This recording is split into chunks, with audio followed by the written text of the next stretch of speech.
सो hey guys, वंदे मातरम। So as I said कि मैं दूसरा वीडियो जीपी रेटिंग के लिए स्पेशली बनाऊंगा। तो ये वीडियो जीपी रेटिंग के लिए है। ये उन बच्चों के लिए है जो टेंथ के बाद ही मर्चेंट नेवी में आना चाहते हैं।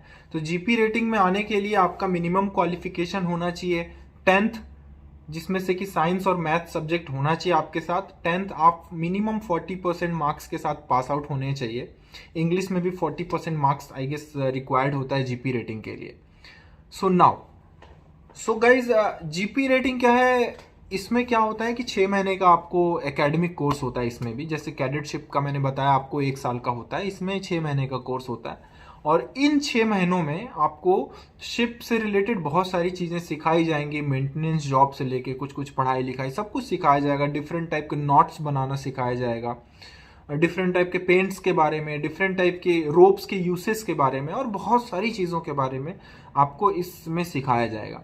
जीपी रेटिंग बेसिकली एक रैंक होता है जो कि वेसल के मेंटेनेंस से रिलेटेड होता है। वेसल का मेंटेनेंस पूरा इनकी रिस्पॉन्सिबिलिटी होती है, इनके ऊपर होती है। वेसल मेंटेनेंस में एवरीथिंग इंक्लूडेड है, चिपिंग, पेंटिंग वगैरह वगैरह सब कुछ। ठीक है। सो इस वीडियो में आपको ये भी बताऊंगा कि अगर आपने जीपी रेटिंग से किया हुआ है तो जीपी रेटिंग से ऑफिसर्स तक का सफर आपको कैसे कंप्लीट करना है। ठीक है, थोड़ा सा टफ है बट पॉसिबल है गाइस। सो ये वीडियो हम अभी आपको एक एक डिटेल इस वीडियो में बताएंगे। सबसे पहले जैसा कि मैंने कहा, आप टेंथ पास होने चाहिए मैथ्स और साइंस और इंग्लिश के साथ। मिनिमम 40% मार्क्स होने चाहिए टोटल टेंथ में। उसके बेस पे सेम एक एग्ज़ाम होता है, शायद बेस्ट नाम है उसका, बेस्ट का एग्ज़ाम होता है। और आप सर्च भी कर सकते हो, जीपी रेटिंग एंट्रेंस एग्ज़ाम आप लिखोगे तो आपको आ जाएगा, मिल जाएगा। ठीक है। सो बेस्ट का एग्ज़ाम दोगे। बेस्ट के एग्ज़ाम में सिलेक्शन होने के बाद सेम प्रोसीजर है, आपको कैंपस एकेडमीज़ वगैरह मिलती है। एकेडमीज़ में आप जाते हो और आपकी ट्रेनिंग स्टार्ट होती है। ये ट्रेनिंग कंटिन्यूसली 6 महीने तक चलती है। तो 6 महीने आप जैसी ट्रेनिंग वगैरह होता है, सेम आपको कैंपस वगैरह आते हैं। उसमें भी जैसे कि डेक कैडेट के टाइम में कैंपस आ रहे थे, वैसे इसमें भी कैंपस आते हैं। कैंपस अलग अलग एकेडमी में आते हैं, अलग अलग कंपनियां आती हैं और वो आपको वहां से सेलेक्ट करके कुछ वही मिनिमम कुछ जेन्युइन क्वेश्चंस होते हैं, वेरी मिनिमल क्वेश्चंस। अगर आपने जीपी रेटिंग का कोर्स थोड़ा भी ध्यान से किया है तो आप उस क्वेश्चंस को बताने के लिए एप्लीकेबल रहेंगे। सो बेसिकली वो कोई इंटरव्यू नहीं लेते, वो एक पर्सनालिटी टेस्ट देखते हैं, पीटी देखते हैं कि whether that boy is confident और नॉट, उसमें सीखने की क्षमता है कि नहीं, आगे चल के सीख पाएगा कि नहीं। क्योंकि उनको ही पता होता है यार वेसल्स के बारे में, जो भी इनको पता है वो तो थ्योरेटिकल बातें ही पता होती है।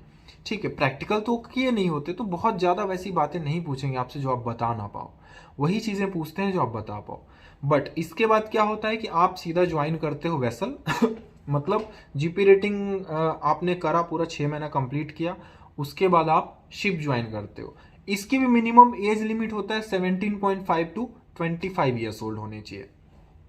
ठीक है। तो आप शिप ज्वाइन करते हो एज अ ट्रेनी ओएस।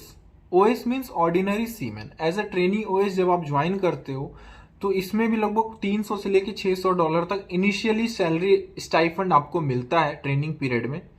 और कॉन्ट्रैक्ट लगभग 6 से 9 महीने का मिलता है इसमें मोस्टली।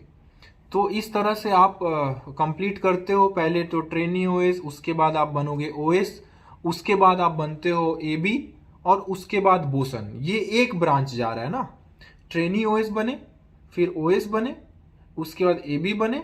ठीक है। एबी का एक और ब्रांच निकलता है पंपमैन। ठीक है, यहां से आप पंपमैन का भी एक ब्रांच निकलता है और एबी से आप एक बोसन बन सकते हो। पंपमैन क्या होता है? टैंकर में एक रैंक होता है पंपमैन का। एबी लोग या फिर ऑयलर लोग, ऑयलर का मैं आपको अनदर ब्रांच आपको अभी बताऊंगा। तो एबी से और ऑयलर से पंपमैन बना जा सकता है और उसके बाद बोसन। ठीक है, ये एक सिंगल ब्रांच है।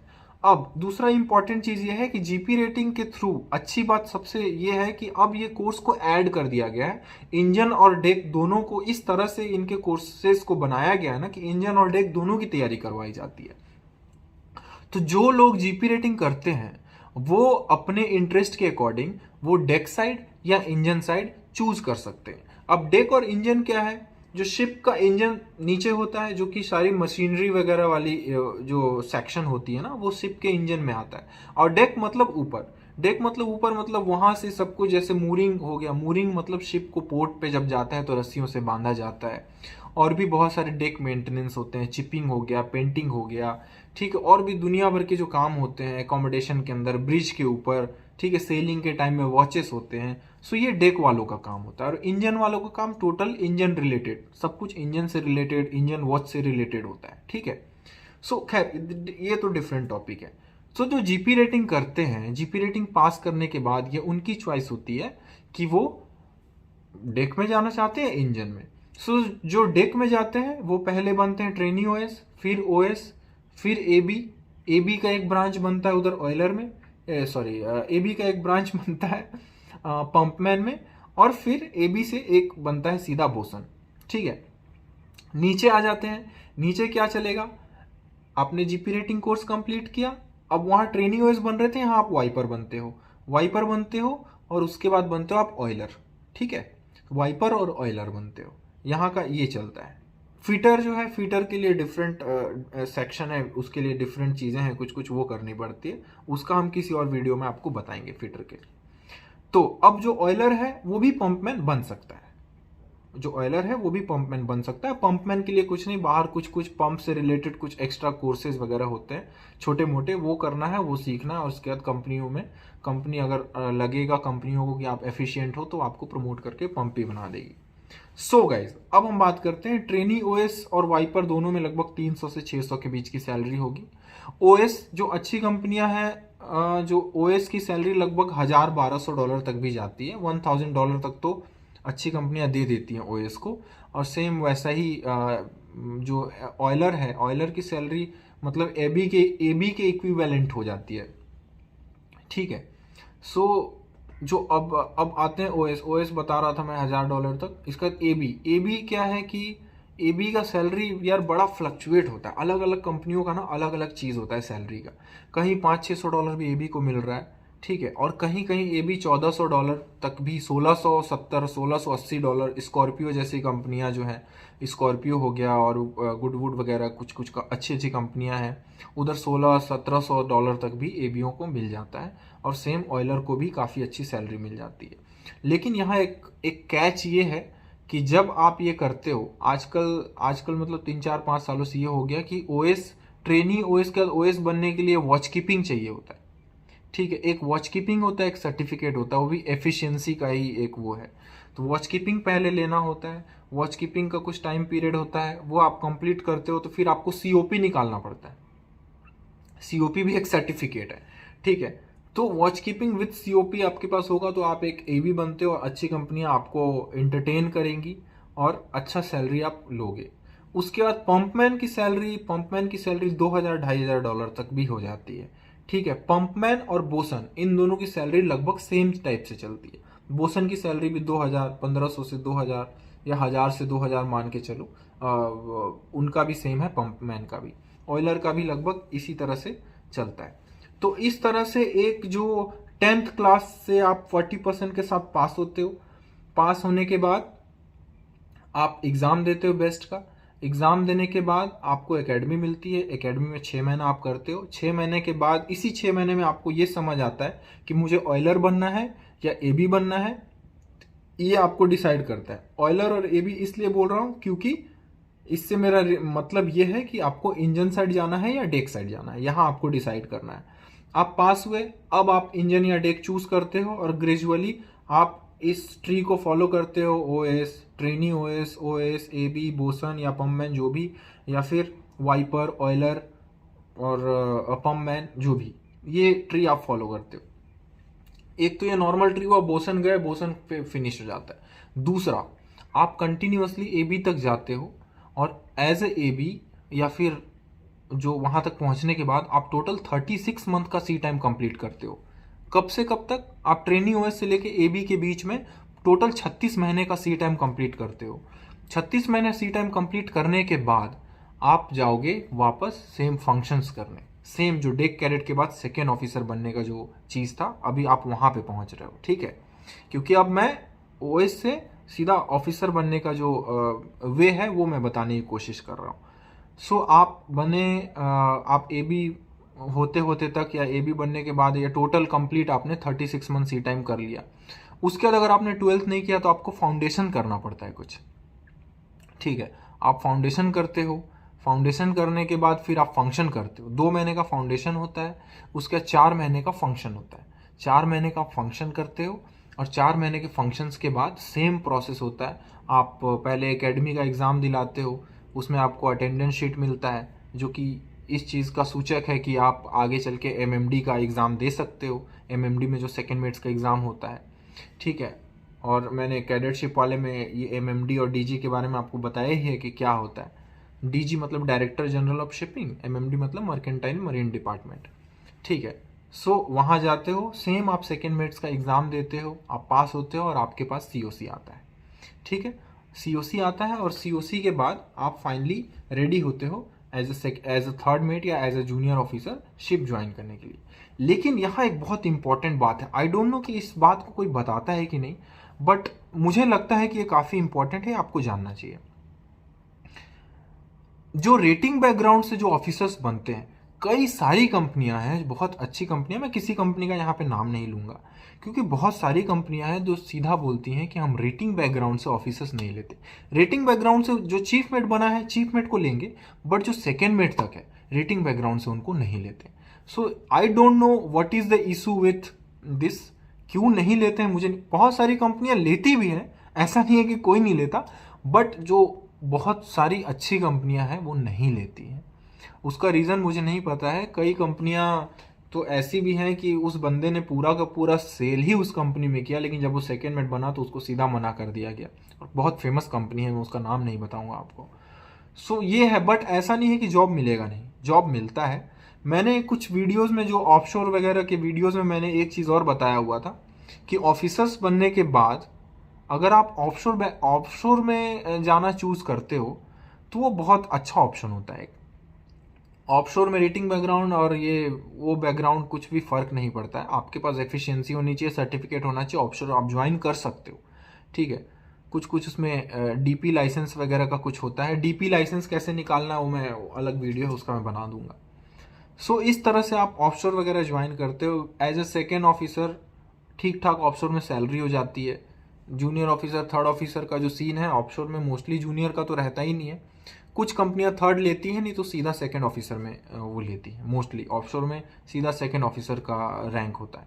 अरामको वगैरह में अगर आप जाते हो, जैसे मैं गया था तो मैं as a third mate join किया था उधर, तो उधर कुछ कुछ कंपनियों में थर्ड मेट का रैंक होता है। सो भाई मुझे लगता है कि ये वीडियो सही डायरेक्शन में गया। कुछ तो डेफिनेटली आपको आइडिया लगेगा ही कि किस तरह से आपको जाना है।